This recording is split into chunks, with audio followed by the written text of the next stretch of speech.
ഇന്നലെയാണ് ED. Case register ചെയ്യുന്നത്. Case register ചെയ്ത സമയത്ത് തന്നെ special investigation team Kandararu Rajeevaru, അതായത് തന്ത്രിയെ ചോദ്യം ചെയ്യാൻ വേണ്ടി വിളിപ്പിക്കുകയും അറസ്റ്റ് രേഖപ്പെടുത്തുകയും ചെയ്തു. ഇന്നലെ കണ്ഠരര് രാജീവർ അറസ്റ്റിലായതോടു കൂടിയിട്ടാണ് ഈ SITയുടെ അന്വേഷണം ശരിയല്ല, ഹൈക്കോടതിയുടെ നിരീക്ഷണം ശരിയല്ല എന്ന രീതിയിലേക്കൊക്കെ കാര്യങ്ങൾ മാറുന്നത്. ഇപ്പോൾ ഇ.ഡി. എന്തിനു വേണ്ടിയിട്ടാണ് ഇപ്പോൾ കേരളത്തിലേക്ക് വരുന്നത്? ഇതിനൊരു പൊളിറ്റിക്കൽ ഗെയിമാക്കി മാറ്റാൻ വേണ്ടിയിട്ടാണ്.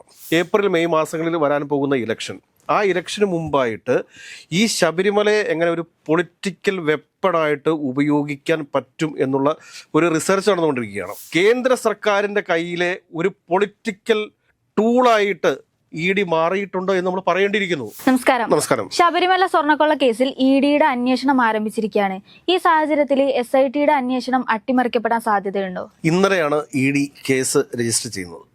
കേസ് രജിസ്റ്റർ ചെയ്ത സമയത്ത് തന്നെ special investigation team Kandararu Rajeevaru, അതായത് തന്ത്രിയെ ചോദ്യം ചെയ്യാൻ വേണ്ടി വിളിപ്പിക്കുകയും അറസ്റ്റ് രേഖപ്പെടുത്തുകയും ചെയ്തു. നമ്മളൊരു കാര്യം മനസ്സിലാക്കേണ്ടത് എന്താ വെച്ച് കഴിഞ്ഞാൽ, ഹൈക്കോടതിയുടെ നിയന്ത്രണത്തിലാണ് സ്പെഷ്യൽ ഇൻവെസ്റ്റിഗേഷൻ ടീം അന്വേഷണം നടത്തുന്നത്. ഈ അന്വേഷണത്തെ സ്വാധീനിക്കാനായിട്ട് ഒരാൾക്കും സാധിക്കില്ല. കാരണം ഇത് കേരള പോലീസിലെ ഉദ്യോഗസ്ഥരാണ് അന്വേഷിക്കുന്നത് എന്ന് ഉണ്ടെങ്കിൽ തന്നെയും കൃത്യമായ ഒരു നിരീക്ഷണം ഈ കേസന്വേഷണത്തിൻ്റെ കാര്യത്തിൽ ഹൈക്കോടതി നടത്തുന്നുണ്ട് എന്ന് വേണം നമ്മൾ മനസ്സിലാക്കാനായിട്ട്. ഇന്നലെ രാഹുൽ ഈശ്വരൊക്കെ മാധ്യമങ്ങളിൽ ഇരുന്നുകൊണ്ട് സ്വന്തം അമ്മാവനെ ന്യായീകരിക്കുന്നത് നമ്മൾ കണ്ടു. ഇപ്പോൾ ഇ.ഡി. എന്തിനു വേണ്ടിയിട്ടാണ് ഇപ്പോൾ കേരളത്തിലേക്ക് വരുന്നത്? ഇ.ഡി. ഇപ്പോൾ കേരളത്തിലേക്ക് വരുന്നത് എന്തിനു വേണ്ടിയിട്ടാണ് എന്ന് ചോദിച്ചു കഴിഞ്ഞാൽ, ഇതിനൊരു പൊളിറ്റിക്കൽ ഗെയിമാക്കി മാറ്റാൻ വേണ്ടിയിട്ടാണ്. കാരണം 2026 ഏപ്രിൽ മെയ് മാസങ്ങളിൽ വരാൻ പോകുന്ന ഇലക്ഷൻ, ആ ഇലക്ഷന് മുമ്പായിട്ട് ഈ ശബരിമലയെ എങ്ങനെ ഒരു പൊളിറ്റിക്കൽ വെപ്പണായിട്ട് ഉപയോഗിക്കാൻ പറ്റും എന്നുള്ള ഒരു റിസർച്ച് നടന്നുകൊണ്ടിരിക്കുകയാണ്. ഇന്നിപ്പോൾ തിരുവനന്തപുരത്ത് അമിത്ഷായൊക്കെ എത്തിച്ചേരുന്നുണ്ട്. അമിത്ഷായൊക്കെ എത്തിയതിനു ശേഷം സംഭവിക്കാൻ പോകുന്നത് എന്താണെന്ന് വെച്ച് കഴിഞ്ഞാൽ, ഈ ശബരിമലയെ എങ്ങനെ ഒരു ഇലക്ഷൻ മെറ്റീരിയലാക്കി കൺവേർട്ട് ചെയ്യാൻ പറ്റും എന്നുള്ളതിനെക്കുറിച്ചുള്ള ചർച്ചകളാണ് ഇപ്പോൾ നടന്നുകൊണ്ടിരിക്കുന്നത്. അതിൻ്റെ ഭാഗമായിട്ടാണ് ഭാഷാശുദ്ധിയുള്ള കെ സുരേന്ദ്രനെ കൊണ്ട് ഇന്ന് BJPയുടെ ആസ്ഥാനത്ത് പത്രസമ്മേളനം നടത്തിച്ചത്. കെ സുരേന്ദ്രനെ സംബന്ധിച്ച് കെ സുരേന്ദ്രൻ ഇന്ന് എന്താണോ പറയാൻ ആഗ്രഹിച്ചത് എന്ന് പോലും അദ്ദേഹത്തിന് അറിയത്തില്ല. അദ്ദേഹം ഇന്നലെ വരെ സ്പെഷ്യൽ ഇൻവെസ്റ്റിഗേഷൻ ടീമിൻ്റെ അന്വേഷണത്തെ കൈകൊട്ടി പാടിപ്പുകഴ്ത്തിയിരുന്ന ആളുകൾ, അതായത് A. പത്മകുമാറിനെയും അതോടൊപ്പം തന്നെ വാസുവിനെയും ഈ പറഞ്ഞ വിജയകുമാറിനെയൊക്കെ അറസ്റ്റ് ചെയ്യുന്ന സമയത്ത് സർവ്വ പിന്തുണയും SITക്ക് കൊടുത്തിരുന്ന കെ സുരേന്ദ്രൻ ഈ തന്ത്രിയിലേക്ക് അന്വേഷണം വരുന്നു, അല്ലെങ്കിൽ തന്ത്രി അറസ്റ്റ് ചെയ്യപ്പെട്ടു എന്ന് കണ്ടു കഴിഞ്ഞ ഉടനെ തന്നെ ഈ SITക്ക് എതിരായിട്ട് മാറുന്നത് എന്തിനാണെന്ന് നമുക്കറിയത്തില്ല. നമ്മളൊരു കാര്യം ഒന്ന് ആലോചിച്ച് നോക്കുക. ശബരിമലയെ ഇപ്പോൾ BJP ആണെങ്കിലും കോൺഗ്രസ് ആണെങ്കിലും CPM ആണെങ്കിലും ഒരു രാഷ്ട്രീയ മുതലെടുപ്പിന് വേണ്ടി ഉപയോഗിക്കാൻ പാടില്ല എന്നുള്ളത് തന്നെയാണ് നമ്മുടെ ഒരു പക്ഷം. അതായത് ഞാനൊരു കാര്യം പറയട്ടെ, ഇപ്പോൾ ഇ.ഡി. വരുന്നു. ഇ.ഡി. അന്വേഷിക്കേണ്ട കേസുകൾ എന്തൊക്കെയാണ്?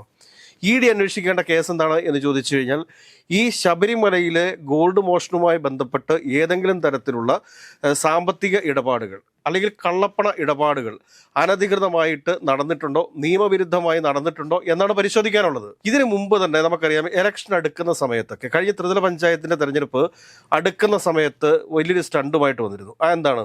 തോമസ് ഐസക്കിന് ഒരു നോട്ടീസ് കൊടുത്തു. മസാല ബോണ്ടുമായി ബന്ധപ്പെട്ടിട്ട് ഒരു നോട്ടീസ് കൊടുത്തു. ആ നോട്ടീസ് കൊടുത്തതിന് ശേഷം തോമസ് ഐസക്ക് ചോദ്യം ചെയ്യലിന് ഹാജരായില്ല. അതിനുശേഷം പിന്നീട് അതിനെക്കുറിച്ച് എന്തെങ്കിലും വാർത്തയുണ്ടോ? ഇ.ഡി. അതിനെതിരെ എന്തെങ്കിലും നടപടി സ്വീകരിച്ചോ? ഇല്ലല്ലോ. ഒരു പൊളിറ്റിക്കൽ സ്റ്റണ്ടുമായിട്ട് വരുന്നൊരു ഏജൻസിയായിട്ട് ഇ.ഡി. അധംപതിച്ചിട്ടുണ്ടോ എന്ന് നമ്മൾ സംശയിക്കേണ്ടിയിരിക്കുന്നു. ഇതിനു മുമ്പ് സ്വർണ്ണക്കള്ളക്കടത്ത് വിവാദവുമായി ബന്ധപ്പെട്ടിട്ട് C. രവീന്ദ്രനെതിരെ നോട്ടീസ് നൽകുന്നു. സി രവീന്ദ്രൻ തനിക്കിപ്പോൾ ചോദ്യം ചെയ്യലിന് ഹാജരാകാൻ സാധിക്കില്ല എന്നുള്ളൊരു അറിയിപ്പ് നൽകുന്നു. ആ അറിയിപ്പിന് ശേഷം അതുമായി ബന്ധപ്പെട്ടിട്ടുള്ള എന്തെങ്കിലും ഒരു അന്വേഷണം മുമ്പോട്ട് പോയോ? C. രവീന്ദ്രനെ ഒരു കുറച്ച് നാൾ ഈ കേരളത്തിലെ പത്രമാധ്യമങ്ങളും അതോടൊപ്പം തന്നെ ഈ അന്തിച്ചർച്ചക്കാരും കൂടെ എടുത്തിട്ട് അലക്കി എന്നതിനപ്പുറത്ത് ഏതെങ്കിലും തരത്തിലുള്ള ഒരു നടപടി ഇ.ഡി. ഈ C. രവീന്ദ്രനെതിരെ സ്വീകരിച്ചിട്ടുണ്ടോ? ഇല്ലല്ലോ. കരുവന്നൂർ ബാങ്കിൻ്റെ കേസ് 2024 തെരഞ്ഞെടുപ്പിന്റെ സമയത്ത്, ലോക്സഭാ തെരഞ്ഞെടുപ്പിന്റെ സമയത്ത് പ്രധാനമന്ത്രി നരേന്ദ്രമോദി തന്നെ തൃശ്ശൂരിൽ വന്ന് പ്രസംഗിച്ചിട്ട് പോയത് എന്താണ്? കരുവന്നൂരിൽ പണം നഷ്ടപ്പെട്ടിട്ടുള്ള എല്ലാവരുടെയും പണം ഞങ്ങൾ തിരിച്ചു തരും. ഇ.ഡി. ഈ കേസ് വളരെ സത്യസന്ധമായി അന്വേഷിക്കും. എന്തായെന്നേ, തെരഞ്ഞെടുപ്പ് കഴിഞ്ഞ് 1.5 വർഷം പിന്നിട്ടിരിക്കുന്നു. ഈ തെരഞ്ഞെടുപ്പ് കഴിഞ്ഞിട്ട് 1.5 വർഷം പിന്നിടുന്ന സമയത്തും കരുവന്നൂർ ബാങ്കിന്റെ കേസിൽ അന്വേഷണം എവിടെ എത്തി? ഒരു പാവം പിടിച്ച ഒരു അരവിന്ദാക്ഷൻ എന്ന് പറയുന്ന ഒരാളെ പിടിച്ച് അകത്തിട്ടു എന്നുള്ളതിന് അപ്പുറത്തേക്ക് ഈ അന്വേഷണം എവിടേക്കെങ്കിലും പോയോ? അന്ന് ഈ കരുവന്നൂർ ബാങ്കുമായി ബന്ധപ്പെട്ടുകൊണ്ട് AC മൊയ്തീൻ എന്ന് പറയുന്ന ഒരു മുൻ മന്ത്രി, കുന്നംകുളം MLA ഇപ്പോഴത്തെ, അയാളുടെ വീട്ട് റെയ്ഡ് ചെയ്ത് എന്തെല്ലാം കോപ്രായങ്ങൾ കാട്ടിക്കൂട്ടി. എന്തെല്ലാം നാടകീയ രംഗങ്ങൾ അവിടെ സൃഷ്ടിച്ചു. അതിനപ്പുറത്തേക്ക് ഇ ഡി എന്തെങ്കിലും ഒരു നടപടി സ്വീകരിച്ചോ? ഇല്ലല്ലോ. പിന്നെ കരിമണൽ ഖനനവുമായി ബന്ധപ്പെട്ടിട്ടുള്ള ഇ ഡി കേസ് എന്തായി? അതിനെക്കുറിച്ച് ഇപ്പോൾ ഇ ഡി എന്തെങ്കിലും പറയുന്നുണ്ടോ? ഒന്നും പറയുന്നില്ലല്ലോ.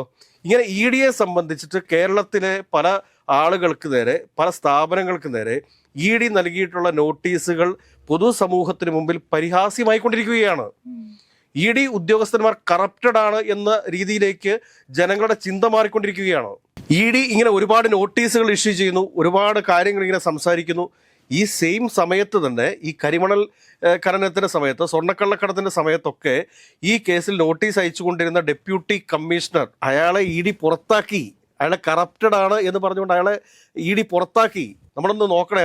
അപ്പോൾ ഇ ഡിയുടെ വിശ്വാസ്യത തന്നെ തകർന്നു നിൽക്കുന്ന സമയത്ത് ശബരിമലയിൽ ഇ ഡി എത്തിയതിനു ശേഷം ശബരിമലയിൽ ചില ഗിമ്മിക്കുകളൊക്കെ കാട്ടിക്കൂട്ടി, അല്ലെങ്കിൽ ചില പൊളിറ്റിക്കൽ ഗെയിമുകളൊക്കെ കാട്ടിക്കൂട്ടി BJPക്ക് അനുകൂലമായ ഒരു രാഷ്ട്രീയ സാഹചര്യം അല്ലെങ്കിൽ ഒരു ഗ്രൗണ്ട് ഒരുക്കുക എന്ന ലക്ഷ്യം മാത്രമാണ് ഇ ഡിയുടെ ഈ ഒരു വരവ് കൊണ്ട് ഉദ്ദേശിക്കുന്നത് എനിക്ക് തോന്നുന്നു. 2026 ഏപ്രിൽ മെയ് മാസത്തെ തെരഞ്ഞെടുപ്പ്, നിയമസഭാ തെരഞ്ഞെടുപ്പ് കഴിഞ്ഞാൽ പിന്നെ ഇ ഡിയുടെ പൊടി പോലും നമുക്ക് കണ്ടുപിടിക്കാൻ വേണ്ടി സാധിക്കത്തില്ല. കാരണം പിന്നെ അവർ വേറെ ഏതോ ഒരു ലോകത്തേക്ക് പോകും. എവിടെ തെരഞ്ഞെടുപ്പ് നടക്കുന്നോ അവിടെയൊക്കെ ഇ ഡി എത്തുക, അവിടുത്തെ പ്രതിപക്ഷത്തിരിക്കുന്ന പ്രധാനപ്പെട്ട നേതാക്കന്മാർക്ക് അല്ലെങ്കിൽ ഭരണപക്ഷത്തിരിക്കുന്ന പ്രധാന നേതാക്കന്മാർക്ക് നോട്ടീസ് നൽകുക, ഡ്രാമ കളിക്കുക എന്നുള്ള ഒരു രീതിയിലേക്ക്, അല്ലെങ്കിൽ കേന്ദ്ര സർക്കാരിൻ്റെ കയ്യിലെ ഒരു പൊളിറ്റിക്കൽ ടൂളായിട്ട് ഇ ഡി മാറിയിട്ടുണ്ടോ എന്ന് നമ്മൾ പറയേണ്ടിയിരിക്കുന്നു.